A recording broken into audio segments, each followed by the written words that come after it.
রামনগর বিধানসভা উপনির্বাচনের প্রার্থী হিসেবে নিজের নাম ঘোষিত হওয়ার পর থেকে পুর নিগমের মেয়র দীপক মজুমদার প্রতিনিয়ত বাড়ি বাড়ি প্রচার করে শুরু করে নানান প্রকারের নির্বাচনী কর্মসূচি অব্যাহত রেখেছেন। এরই অঙ্গ হিসেবে আজও সংশ্লিষ্ট বিধানসভা কেন্দ্রের অন্তর্গত কৃষ্ণনগরের বাদুরতলী এলাকাতে বাড়ি বাড়ি প্রচার কর্মসূচি সংগঠিত হয়। সারা জাগানো এই বাড়ি বাড়ি প্রচার কর্মসূচিতে ব্যাপক সংখ্যক কার্যকর্তাদের সাথে নিয়ে প্রচার চালান প্রার্থী দীপক মজুমদার।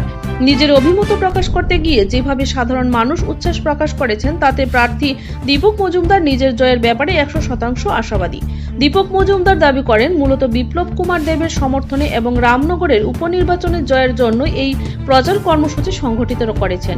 নিজের জয়ী হলে কোনো বিষয়কে অগ্রাধিকার দিয়ে কাজ করবেন এই প্রশ্নের জবাবে দীপক মজুমদারের স্পষ্ট বক্তব্য হচ্ছে বিজেপি সরকার প্রতিষ্ঠিত হওয়ার পর গোটা রাজ্যের সাথে সাথে রামনগরেও অনেকটা কাজ হয়েছে, তারপরেও যে কাজগুলো অসমাপ্ত রয়েছেন বা সেই কাজগুলো প্রয়াত বিধায়ক সুরজিৎ দত্ত শুরু করতে চেয়েছিলেন সেই কাজগুলোকে অগ্রাধিকারের ভিত্তিতে করা হয়। মানুষের প্রয়োজনে সরকার নির্দেশিত সবগুলো কাজ করার বিষয়ে তিনি দৃঢ় প্রতিজ্ঞ থাকবেন বলে আশার বাণী শোনালেন দীপক মজুমদার।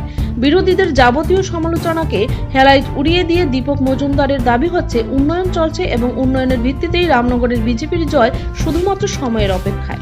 রামনগর বিধানসভা অন্তর্গত 17 নম্বর ওয়ার্ডে 44, 45 ওয়ার্ডের বুথে আমরা বাড়ির প্রচার যাচ্ছি। আমাদের সঙ্গে আমাদের ওয়ার্ডে যে কর্পোরেটর আছেন, এখানে যারা নেতৃত্বরা আছেন, সবাই কার্যকর্তারা, বৃষ্টি রাজ্যের নেতৃত্বরা আমার সঙ্গে বেরোচ্ছেন। বাড়ি বাড়ি আমরা যাচ্ছি, ব্যাপক সাড়া এবং উৎসাহ লক্ষ্য করছি।